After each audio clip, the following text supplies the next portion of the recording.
You're listening to the ESO Network, your station for all things geek. Ian, look at this. What, it's a police box. What on earth's he doing here? I mean, these things are usually on the street. I feel it. Feel it, you feel it? Faint vibration. It's alive. EarthStationWho, a fun mashup exploring over 60 years of the Doctor Who universe. Hold on tight. You never know where the crew of the TARDIS is going next. Hey there, Whovians, and welcome to another episode of Earth Station Who. That's right, folks. We're back, and we're going back to the first Doctor era.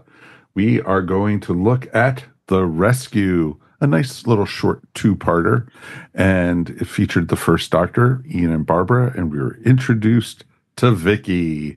And, you know, we've done other stories with her, and, you know, she lived up to her reputation right from the start in this one. So it'll be fun to talk all about, and we definitely want to hear from you guys about it. Please write us feedback at EarthStationWho.com, and that's the best way to get in touch with us. Thank you for everyone who turned out to say howdy to us at Pensacon. God, that's already 2 weeks ago, and it was a blast. Mary and I had a great time, and Wonderful time. It was wonderful, and our two other co-hosts here were very much missed, and you know, hopefully next year, as we like to say. And you know, thank you for the wonderful folks at Pensacon for hosting us, and we've already been informed that we're going to be back again next year. So Woohoo! So awesome. So definitely, if you're listening to us for the first time from Pensacon, or if you just found us somehow, you know, under a garbage bin or something, you know, like, hey, you know, oh, a Doctor Who podcast, I'll listen to that. So it's perfect. You know, why not? So it is awesome for you guys to be listening to us. Thank you so much. We do appreciate you guys. Let's say hey to our co-host, of course. We heard from Ms. Mary Ogle. Hi, everybody. It is fantastic to be here. It's great to have you here, Mary. And let's welcome back Mr. Mike Gordon. Howdy. And who's been missing for a little bit because she was at MegaCon, Miss Melanie Dean. Hello, everyone. And everybody in the Whoniverse and beyond. And beyond, exactly. And how was MegaCon? Because they had a lot of Doctor Who. Tell us, how was it? Insane. It is an adjective. How big of a con is MegaCon? MegaCon is very big. Mega. It has a tendency of going between two different big convention centers in the Orange County Convention Center. There's two big buildings. So It was in the larger north-south this time. Once again, it was just packed to the gills with people. Unless you reserved parking, you couldn't find parking. The guest list was insane. Nuts. It really was awesome. It really was amazing. They had everybody from they had the entire cast of Skeleton Crew. So if you were a lot of current things, but in this case, Doctor Who, my goodness, it was everybody from like Bill. That's so many companions. They even had that was the first time they had the 11th Doctor. Right. So Matt Smith was his first time in Central Florida. But so many companions were there. And the great thing as a fan, if you can go look through like maybe the MegaCon 2025 hashtag to see a lot of fan photos, they had a specific photo that was just companions. So it was all the companions and that happened to be there. So you're looking at like 6 different companions all in the same photo that you could have your photo op with. And they're all just having a great time. They had the panel together. Right. So it was people who never really worked before with one another. Maybe like Freema was there, and she probably did not work, it's all different doctors. So it was just, yeah, it was amazing. Right. Of course, names aren't coming to my head right now, but I know Jenna Coleman was there, and so Arthur Billy Piper was there. Billy Piper was there. Yep. Arthur Darvill was there. Alex Kingston. Alex Kingston was there, and she's just Alex Kingston has that tendency of being very River-like in that she just has chemistry with anyone. Yes, she does. And I mean, many of the actors and actresses, of course, do that. Freema's very much one of those kind of con people. Mhm. Yeah, they had so many meetups and so many there was a lot of Doctor Who cosplay. There was a lot of Doctor Who panels. The Dalek builders were there, so you had Daleks rolling around here, there, and everywhere, and Awesome. crashing panels and stuff. So yeah, it's a great, great convention, and MegaCon has been very good about not just being current shows, Mhm. but they'll do a lot of those kind of recaps of, hey, here's the screencast. Here's like the last year they did a National Lampoons thing. Here's everybody. So they do some really crazy deep cuts, which is just phenomenal and awesome. So if you just love television, it's just like a little love letter to everything that's entertainment. That is It's a awesome. big convention. Highly recommend it. Yep. And I've heard amazing things about this year's con, and everyone loved it except for the parking, is what I've heard. It's nuts. Yeah. So $40 awesome. for parking. You have to prepay each day. Oof. Wow. Ouch. Oh, that's almost That's what not it is fun. at Dragon Con. So, Yeah. there you go. So awesome, folks. It's great to have all four of us back in the same room together. We do actually have a little bit of Doctor Who news. We actually got a date when the season is returning. We are getting Doctor Who on the 12th of April. That's right, folks. And we're going to have 8 episodes. Episode titles have not been announced yet, but I'm sure that'll be coming sooner than later. So I'm sure we'll have that, and we'll be here to represent it and review it all the time. And we've already got a lineup of folks who want to join us. And if you want to join us to help review it, please drop us a line. We definitely would love to have some of our listeners in also. So definitely. So we'll be like the Brady Bunch. We'll have the circle or square in the middle with another person. So they could be the Alice of the show. It would be perfect. So it's going to be a lot of fun. We got a new guest, of course, for the season. Alan Cumming is returning to Doctor Who. So his role is going to be a cartoon character come to life. So you're realizing that there's a world out there. So it'll be very interesting to see. So The reincarnation of King James. yeah. Yeah, start the rumor now. Because when I first saw it, I'm like, how are you bringing him back? He was literally just in the show, in the Witchfinders, and they're like, oh, it's his voice. It's like, oh, okay. Nobody wants the Chibnall stuff. So it's yeah, exactly. Yeah, it doesn't matter. He's like, oh goodness, I can actually be in real Doctor Who. 5 minutes into the episode for the first Chibnall bash. There we go. So Like that episode. Sorry. That's okay. But it was a Chibnall bash, no whatsoever. So it should be is one of the better episodes, that's for sure. Yes, it is. Very much so.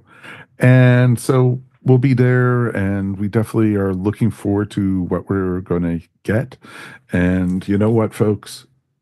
Doctor Who is we're excited about it. And, hopefully we'll get news about a 3rd season, and, hopefully sooner than later also with it. So, because we don't even know I don't think we've heard if we're getting a Christmas special yet this year. I don't think they even announced that. They have not announced it yet, but no. RTD loves his Christmas special, so I would not. Yes, he does. Exactly. So yeah, it's one thing I kind of been on the assume side because he traditionally loves them. Yes. Yeah, I would. He's a think holly that he would Christmas lobby guy for that. Yeah, yeah. So, but yeah, it should be a ton of good stuff coming our way, and we're looking forward to it. I think we also know that our boy Stephen Moffat will be writing some episodes as well because he announced that he's not done. Of course he isn't, because Stephen Moffat big surprise. So we'll have a couple of episodes penned by Stephen Moffat. It looks like so.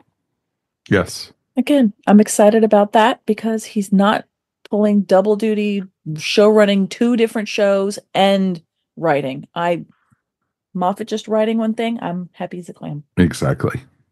So I'm all good with that. You good with that? You're good with it? You're good with it? I'm happy about it. I'm a Moffat fan, so Moffat head. Okay. Is that what we call ourselves? We're Moffat heads. That's a good way to put it. So I guess if that's all the Doctor Who news that we really need to cover right now, it's time to put Mary in the geek seat. She's our victim this week. Oh my God. Yeah. I did not prepare at all. It was, Mary had a big event happen this last week. It was her birthday. So we figured the best way to celebrate on the podcast is to throw her in the geek seat. Yeah. I'm officially old. Yeah, exactly. She is 22 now, girls and gentlemen. Yay! Yeah. That's my IQ. How dare no. IQ, I think, is getting lower by the day. Okay, well that's fair because I could say the same thing for myself. Yeah, exactly. So, Mary, you ready for your first question in the geek seat? No, but go ahead. All right. Mary, who is your first Doctor? First Doctor or favorite Doctor? This is first Doctor. Because the first one I ever saw was Tom Baker on PBS. Okay. Awesome. How old were you? Oh my God. I don't know. Maybe 11, 12, somewhere around in there. Oh, wow. Oh, only 10 years ago. Exactly. Right. Thank you. Seems like it was yesterday. And I was not into it. My sister was into it. I saw it because she was watching it. So it's Barbara's fault. Yeah, everything is Barbara's fault. Well, I was much more of a Star Trek fan. Oh, really? A Doctor Who fan when I was a kid. Gotcha. Which Doctor would you like to travel with? Matt Smith. Really? Absolutely, Matt Smith. Awesome. He is my favorite. And he also has a very cool steampunk TARDIS. So yeah. If you want to divide it into classic and new Who, then it would be Patrick Troughton for classic. That would be fun too. They're kind of related. Yep. They are. Which Doctor would you not want to travel with? Oh, the Sixth Doctor. That's an easy one. That is always an easy one. I don't want to go anywhere near somebody who tries to strangle his companions. What about one who tries to hit them with a rock in the head of the rock? Hey, we're talking about him tonight. That's right. That's right. Yeah. That's right. So he tried. Yeah, he was trying to just hit it extra on the head with a rock. That was okay. Yeah. What geeks you out most about Doctor Who? The absurdity of it. I love the way everything is twisted around, and wibbly wobbly, timey wimey. I love that it's a nonlinear narrative. It just makes me happy to see something that always seems to be fresh and new, no matter what, and it's forever changing. No, totally makes sense. What turns your geek off about Doctor Who? Some of the fans who call themselves fans and yet disparage everything about it. Yeah.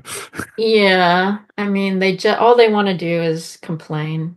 Trolls, as we like to call them. Yeah. And I'm just so over that. I'm tired of that. I'm not saying you have to be Pollyanna because I complain about Chris Chibnall all the time. We all do. But, it's another holiday, basically it's one of our favorite topics.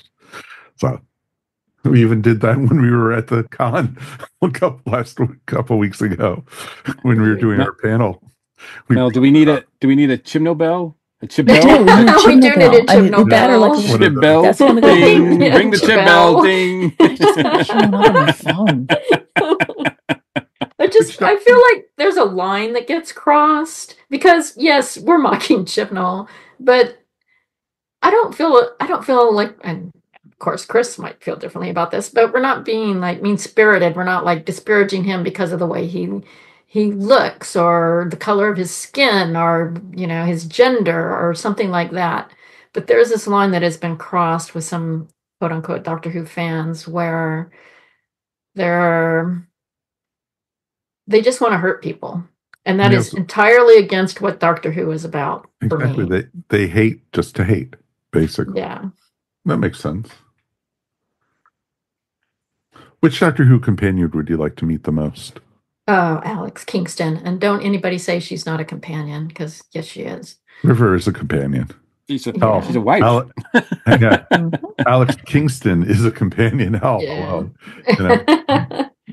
And or I like Arthur Darvill a lot. I just like Rory. But I just like to sit down with Rory and talk to him about what he's been through. Mm-hmm. You really waited over 2,000 years for Amy? Right. Yeah. Wow. Which Doctor Who villain would you not like to meet? I wouldn't like to meet the old-timey Cybermen. The Cybermen... Those faces? Yes. Oh, my God. They're terrifying. Or when they brought them back and Bill turns into the cyber person. Yep. That is completely horrifying. There's just something about the body horror because the Daleks, they're just in a tank. I mean, they're scary, but they're in a tank. But the Cybermen just slowly changing you into this slave-like thing, cyborg thing, is, to me, that's horrifying. No, I totally understand that. And that's what's interesting about the Cybermen, because especially the original ones, the one with the socks, you felt like you could almost pull it off and see like a rotting corpse or something. Right. Mm-hmm. Yeah, you would see the horrible things they've done to them underneath that. And it's exactly. Yeah. No, I totally understand that. What was your favorite Doctor Who Geek Out moment? Oh my God. Well, Geek Out moment as in the show? As in watching the show, or as in meeting somebody? Meeting somebody, casting of somebody? Because meeting Frasier was a pretty big Geek Out moment. Meeting Frasier Hines, Jamie. We made asses of ourselves. Yes, we did. Frasier. Yes, we did. Oh my God, it was so cool to meet him. Yes. And he was so kind and generous. And yes, he was. Very nice gentleman. Very, very much. And yeah, I totally geeked out over that. I still geek out over that. What was your most disappointing geek out moment of Doctor Who? Meeting Fraser Hines? No, I think that might be Chris Chibnall. Not meeting him, but his whole error was pretty disappointing. Oh, wow. Sorry, Chris. Sorry, Chris. I loved Broadchurch. I liked the first season of it. Yeah. All oh, right. yeah. All right, Mary, you're ready for your final question in the Geek Seat? As ready as I will ever be. What or who would you like to see on Doctor Who? Oh, my God. I'm not sure I can think of anybody new I want to see on Doctor Who. I actually, what I would like is for Jodie Whittaker to come back, at least for one story, and be really redeemed by some amazing writing. Because I feel like she was such an amazing ambassador in addition to Doctor Who, and she got shafted. And it was very unfair. And I would love to see what she could do with just some really excellent jewel of a script. Nope, agree. I like that. Well, Mary, you've made it through the Geek Seat. Congratulations. I survived! You survived it. Mr. Mike Gordon, tell the young lady what she's won. You have won. I have no idea. I think all her you've won the day, but the scars will be with you forever. I'll never get over it. It's one of those things that just haunts you. It just haunts and haunts and haunts. Yeah. Good luck getting a good night's sleep now. Exactly. Right. Like some people on their deathbed, their last words are Rosebud, and mine will be Rose. Geek Seat. No, Faber's last word will be Rose. Yeah. Rose. No. Awesome. Well, if you enjoyed that segment, you too can take a shot at the Geek Seat. If you were interested, please write us feedback at EarthStationWho.com. We definitely would love to hear from you guys. Let's take a quick break, and we'll be back in a moment, and we are going to talk all about The Rescue.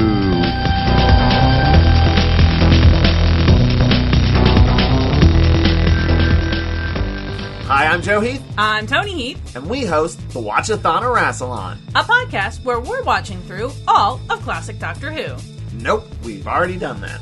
We did? Well, then now what do we do? What do we two do? We review New Who. Ooh, we too review New Who? We do, just for you. Who? Not you, them, the listeners of the podcast. Ah. The Watch-A-Thon of Rassilon. Now we review New Who too. Woohoo!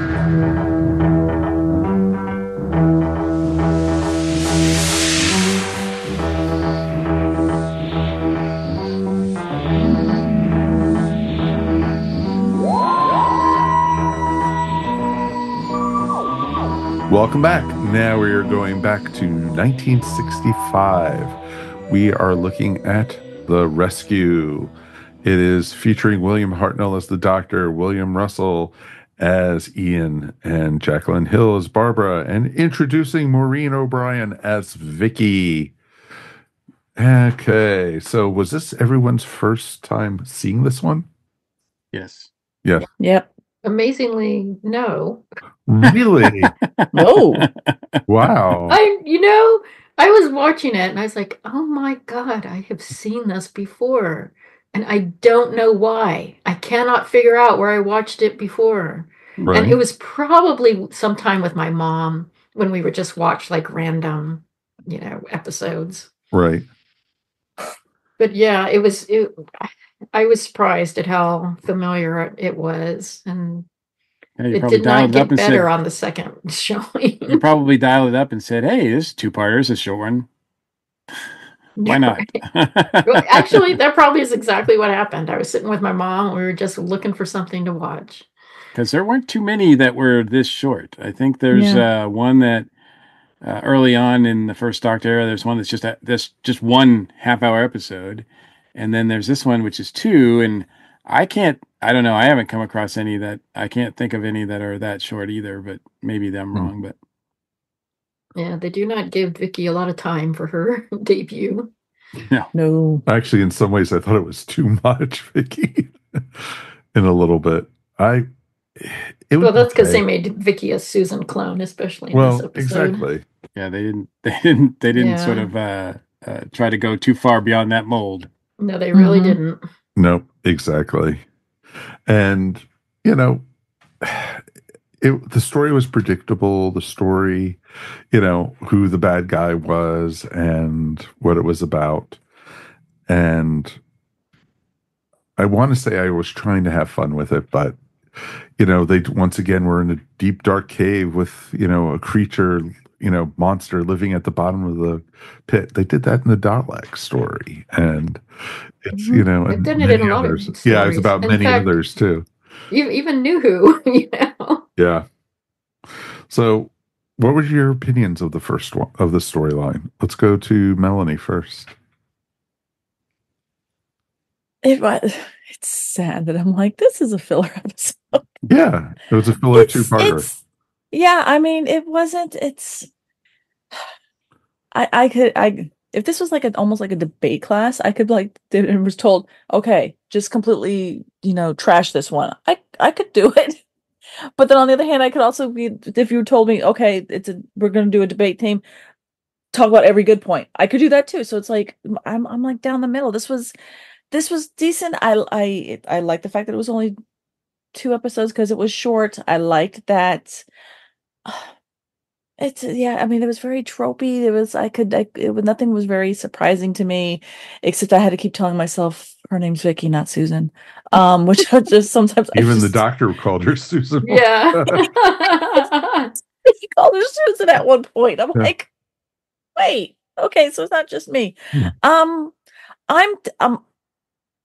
as a not even recovering, as a terrible human being, I have a tendency of watching the older episodes and in a way to kind of really engage with them because they're not the type of entertainment that I'm accustomed nowadays. Sure. I have a tendency of talking back to the screen or yelling at the doctor. I do that a lot. I'm like, what are you doing? And then most of the times it's me yelling at Ian going, why are you going that way? And then Barbara, why did you get flung off a cliff again? Because that's just clearly what you do. Okay, well, here we go. There we go. Here we go.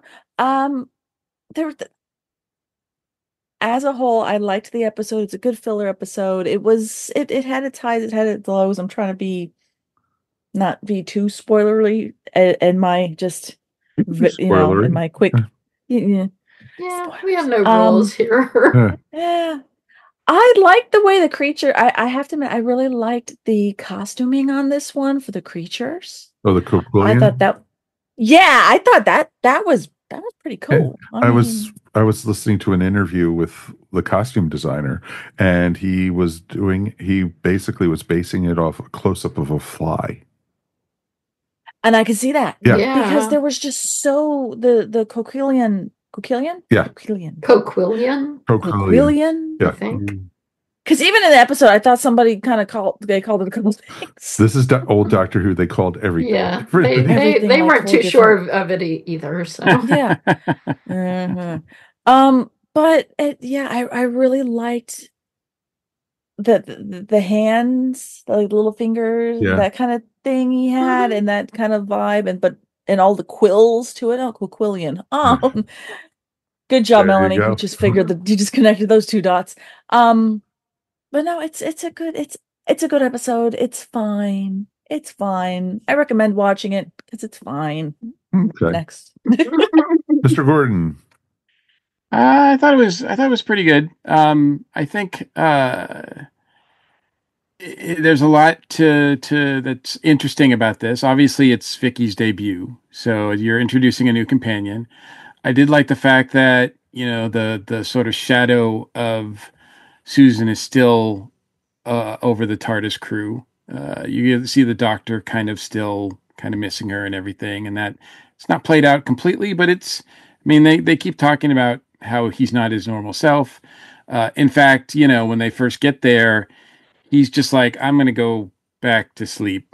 Like you two kids explore. Yeah. And which is something that I was like, whoa, that's weird. I think Ian and Barbara, this is season 2, and they seem like they're just so used to this by now. They're just like, okay, well, it's another cave. And they even say that. They're like, oh, this is, they're sort of old hands at this, it seems like now. Barbara, yeah, to your point, Mel, she takes another fall again. But she gets right back up, and then later on, she shoots a thing. Like she just she is. Much to the detriment of everybody involved. She kind of shoots before she finds out everything that's going on there. So pet killer, pet killer Barbara there. But I like the look of the Coquillions as well. I thought they were creepy looking, especially in black and white. And there's some imagery of them that just looks spooky. Like it just looks really creepy. Like this would be the stuff that would just be seared in your brain and you have nightmares about, because the plot doesn't make a lot of sense and it's not great. And yeah, Vicky doesn't completely win me over. She is too much like Susan, and not in all the good ways. Yeah, it's okay. I like the fact that Susan's from Earth. Vicky's from Earth, even though it's a future Earth. Although I don't know if that ever really plays out. Like she never really feels like she's from the future. In this, so that's kind of, and I don't know, to be honest with you. I know I've seen episodes with her, but I couldn't really. Nothing really stands out for me with her. So she's not a companion that I hold in high regard. Well, there you go. Okay, Mary. It's okay. It's very middle of the road. It's not the most auspicious beginning introduction for a companion, in my opinion. And, Vicky's very young and whiny, much like Susan, or much like they turned Susan into. And also it got a little annoying that, Barbara kills the pet. I realize she's Sandy? trying, Sandy. She's trying to protect Vicky and all of that, but they're very dismissive of Vicky's sadness and anger. Yes. Yes. And And they're very condescending to her. I mean, they talk to her like she's 5. And to be honest, she kind of acts like she's 5. Yes, well, that is true. Yeah. But I mean, but they don't allow her to be more than that.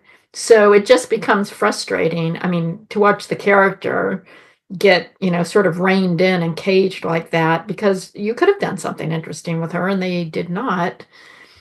And so I found that, and seeing her in other episodes and knowing it doesn't get a whole lot better,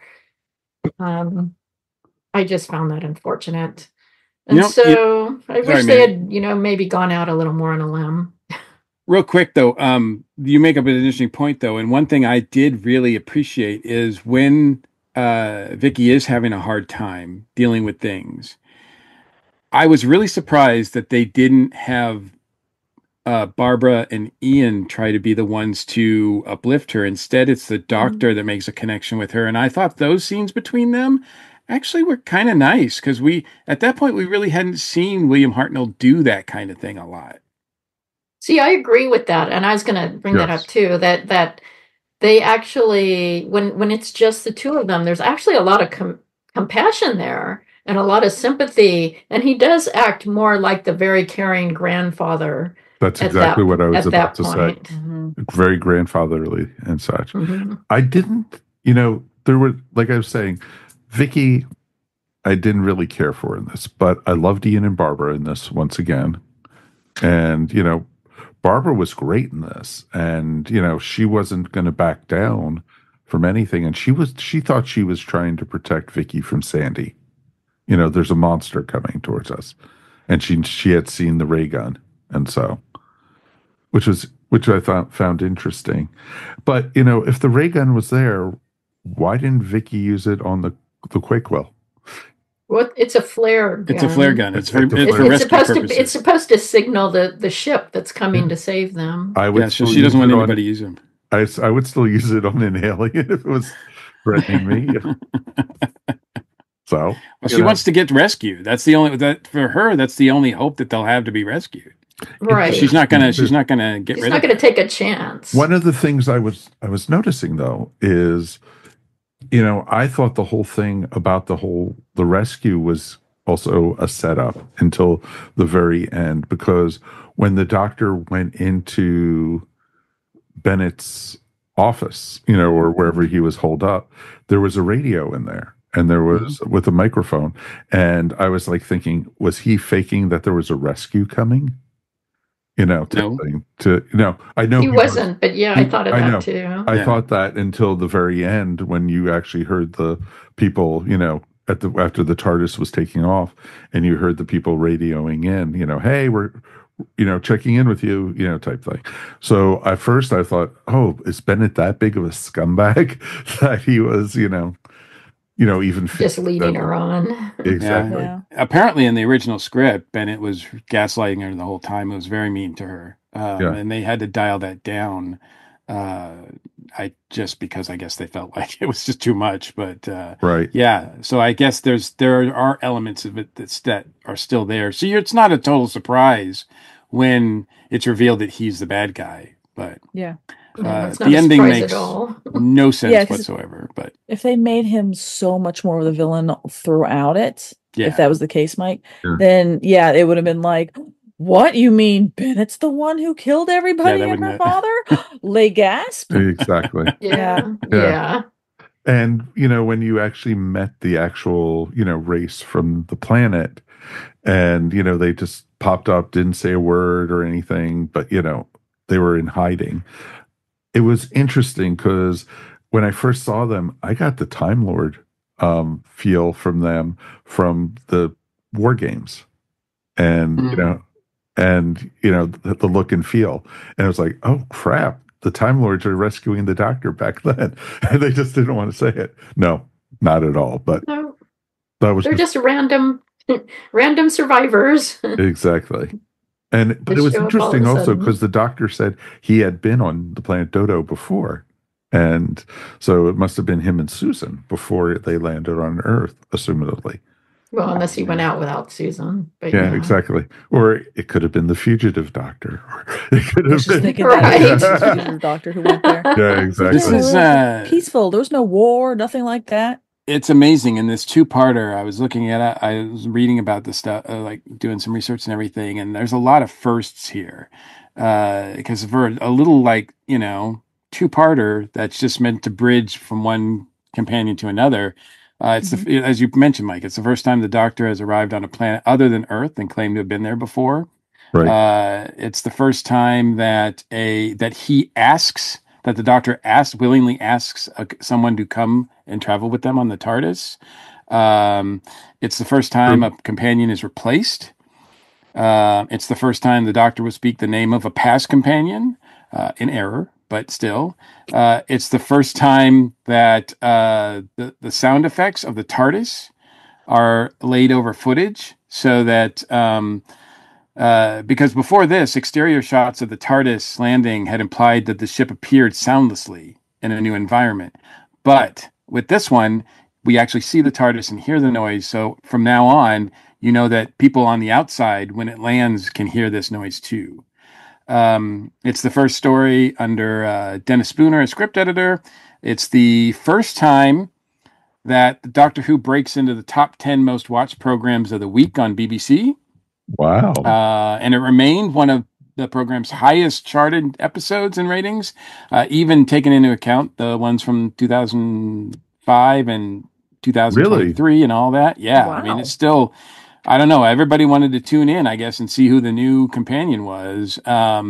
So there's a lot of like firsts on this little tiny two-parter, but man, it made an impact and did a lot of things for the first time. Interesting.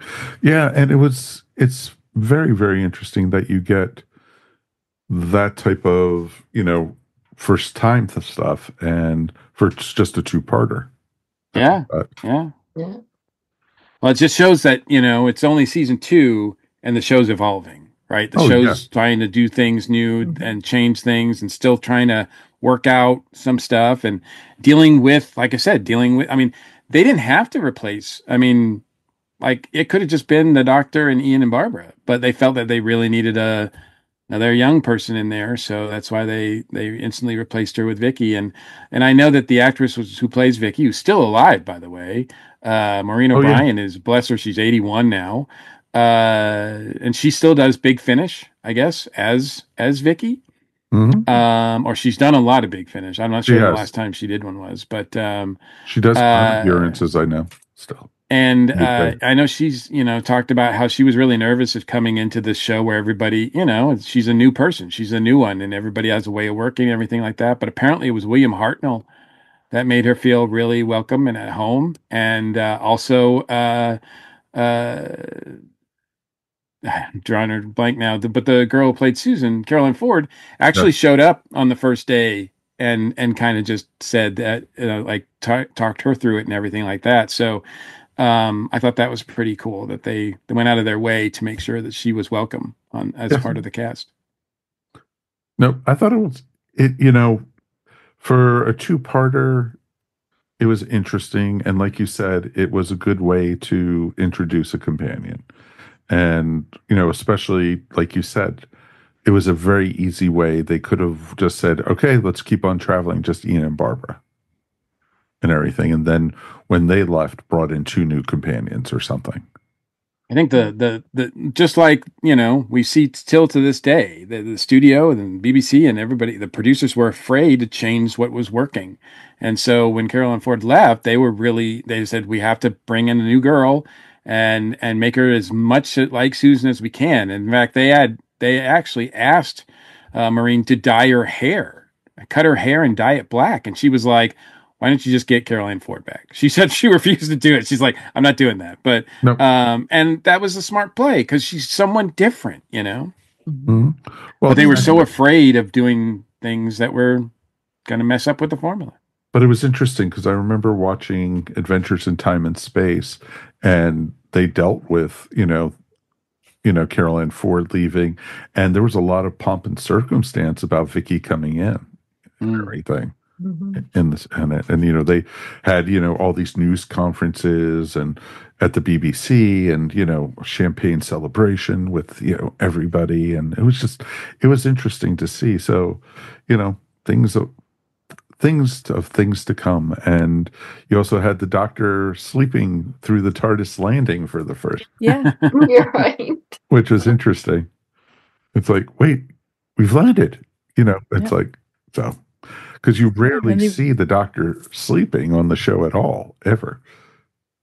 And especially this one, not wanting to be like, oh, we've landed. Let's go outside and start exploring. Yep. No, that's good. I wonder if that was their way of showing that he was grieving, that something was wrong with him. Yeah, I think it was. Yeah. That's a good possibility, actually. I think you're probably right. Yeah. They were trying to show their and I think actually I'm glad they did it, and they did it well, that they acknowledged that the departure of Susan had an effect on him.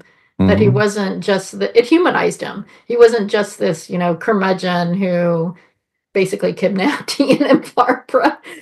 He, it gave you a way in to relate to him, and I appreciated that they did that.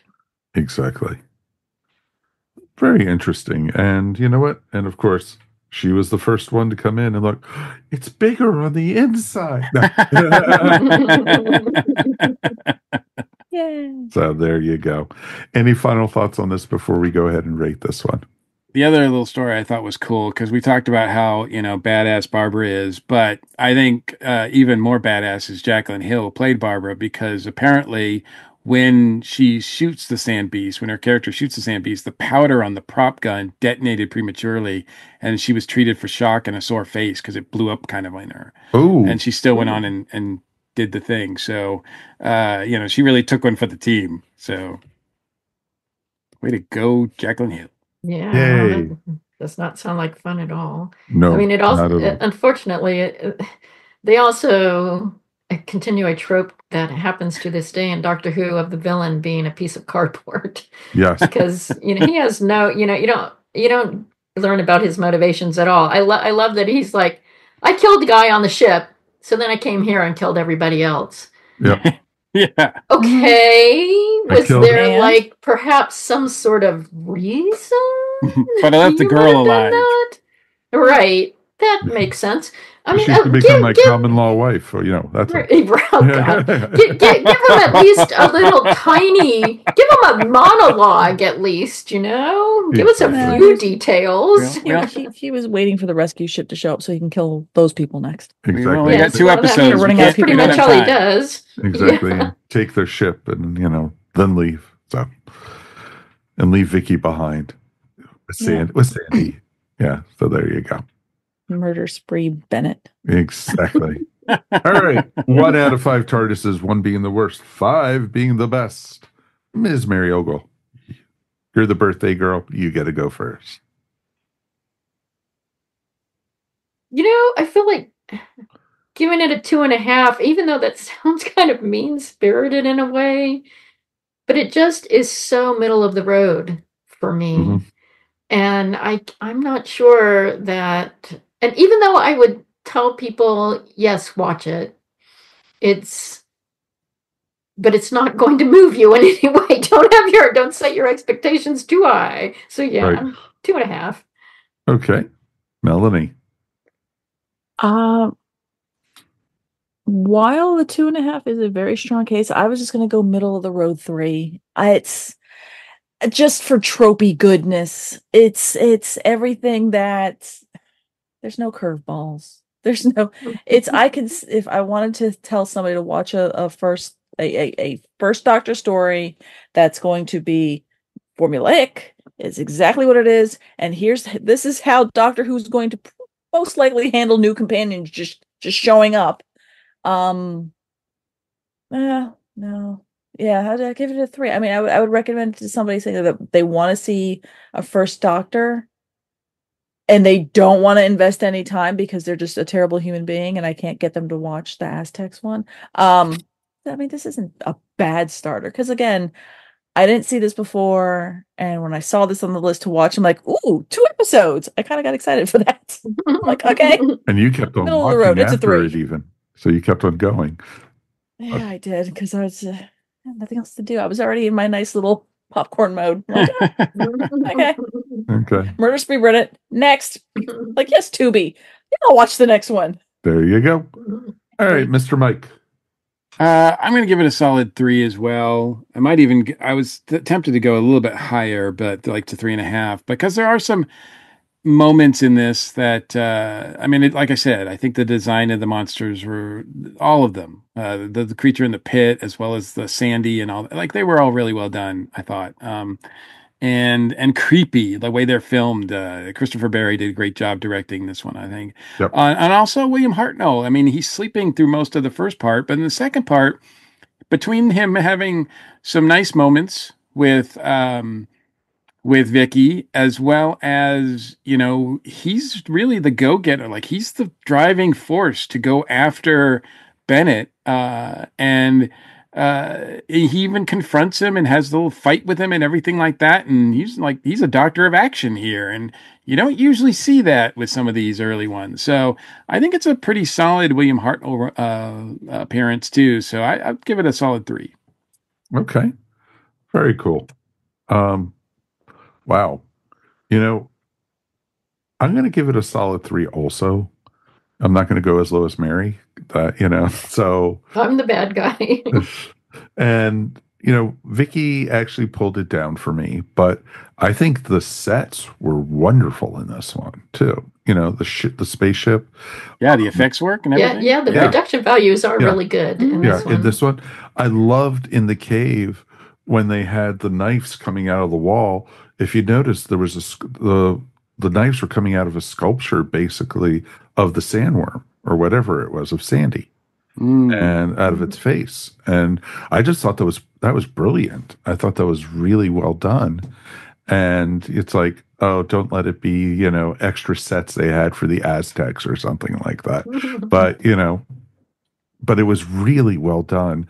And, as a lot of time with Doctor Who, especially old series, there wasn't a lot of sets. It's literally, I think there's 3 sets in this whole thing, including the TARDIS. So it's not all that much. And so I thought with what they were working with, I thought it was very well done.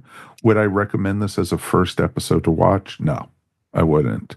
Even though it does introduce a new companion, I would still, if you're going to start here with the first Doctor, go back to, An Unearthly Child. So, but, it's only a season and a half back.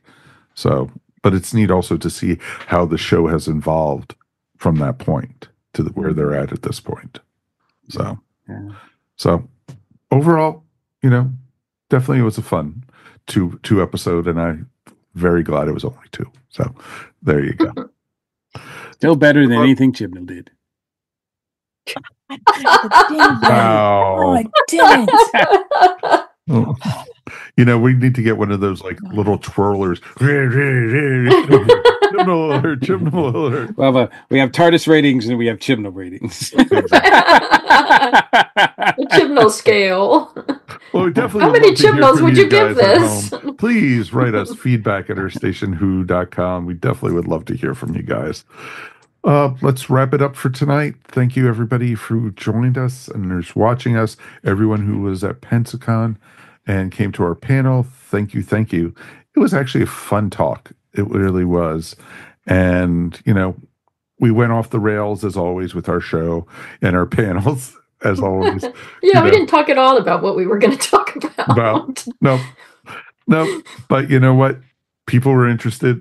People were very fun. And it was very positive, and that's what I loved. We didn't have any negativity. No, there's a lot of love in that room. Yes, it was. And so thank you, Pensacon, once again. All right.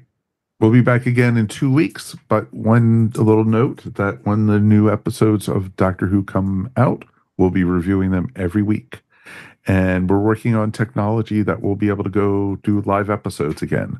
So, we will be bringing news on that hopefully very soon also. So fingers crossed. Let's thank our crew for being here, of course. Mr. Mike Gordon, thank you as always, my friend.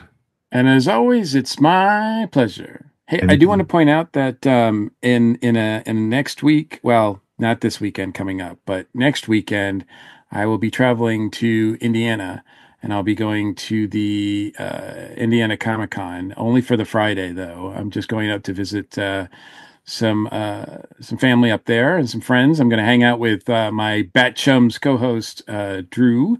And one of the things that we're going to do, besides going to the convention, is on Saturday, we've scheduled to visit Who North America, which is a place in Canby, Indiana, Yep.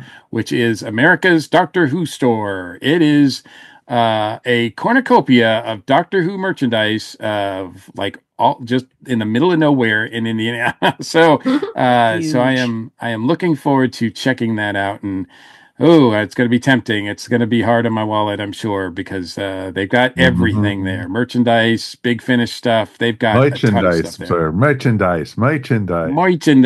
They've got the stuff. They got Doctor Who the flamethrower. They've got Doctor Who the doormat. It's awesome. I'm excited to go there. So it'll be awesome. You'll love it.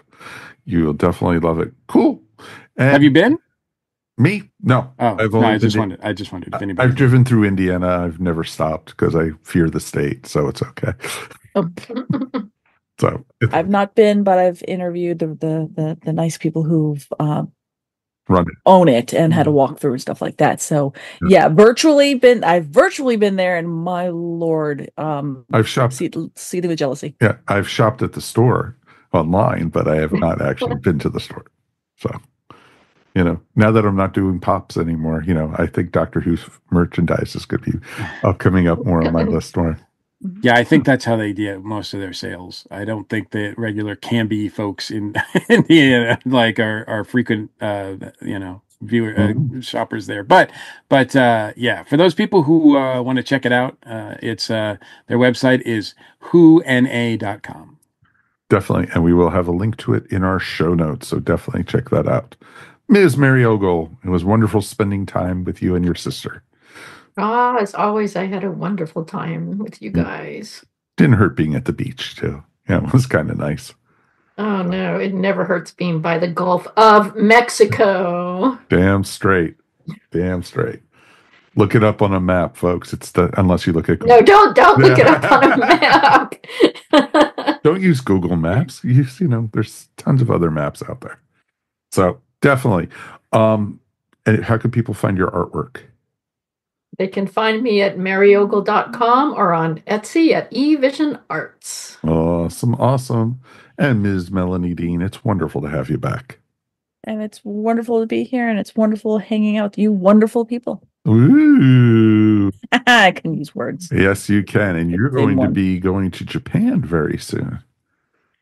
Next month, I will be going to Japan first. I'll be going to Seattle first for work, and then I'll be going to Japan for Star Wars Celebration. So yes, some traveling's on the docket. So there's a lot of work before it. So I do understand that. Very nice, very nice. How can people find your artwork? You can look on Instagram at Pieces of Melee. However, I am a little bit more busy on the worky side. So if you want to see the stained glass kind of aspect, follow me at Diamond Tech Crafts, CRAFTS. Nice. And that's on Instagram. Oh. Very nice. We'll definitely check it out. And of course, thank you for everybody who's been following us. And we've gotten some new members to our Facebook group. And if you've made it this far into the episode, of course, please like and subscribe. We would really appreciate it. And if you feel like sponsoring us, the ESO Network does have a Patreon. And for as little as $1 a month, you too can actually get the show a couple days early. And, other kind of cool stuff is in the planning stages for Patreon. So definitely check it out. ESO Network is our listing on Patreon. So please help us and like and subscribe, as we like to say. Thank you as always. We will see you both in 2 weeks. And, all our 2 listeners and watchers, So definitely thank you as always. We'll see you next time. My name is Mike Faber. We'll see you then. Peace. And we are done. Later. You've been listening to Earth Station Who, a pop culture podcast dedicated to all things Doctor Who, featuring talents from throughout space and time. All topics on the show are the sole opinions of the individuals and are to be used for entertainment value alone. You can subscribe to our show wherever fine podcasts are found, or check out our website, EarthStationWho.com. Don't forget to check us out on Facebook or Instagram, and if you enjoyed the show, please write to us at feedback@EarthStationWho.com. Thank you so much for listening, and we will see you on the next journey of Earth Station Who. This has been a broadcast of the ESO Network. Be part of the crew and help support our shows by donating to our ESO Patreon or by shopping at the TeePublic store, which can all be found at www.esonetwork.com. The ESO Network, your station for all things geek.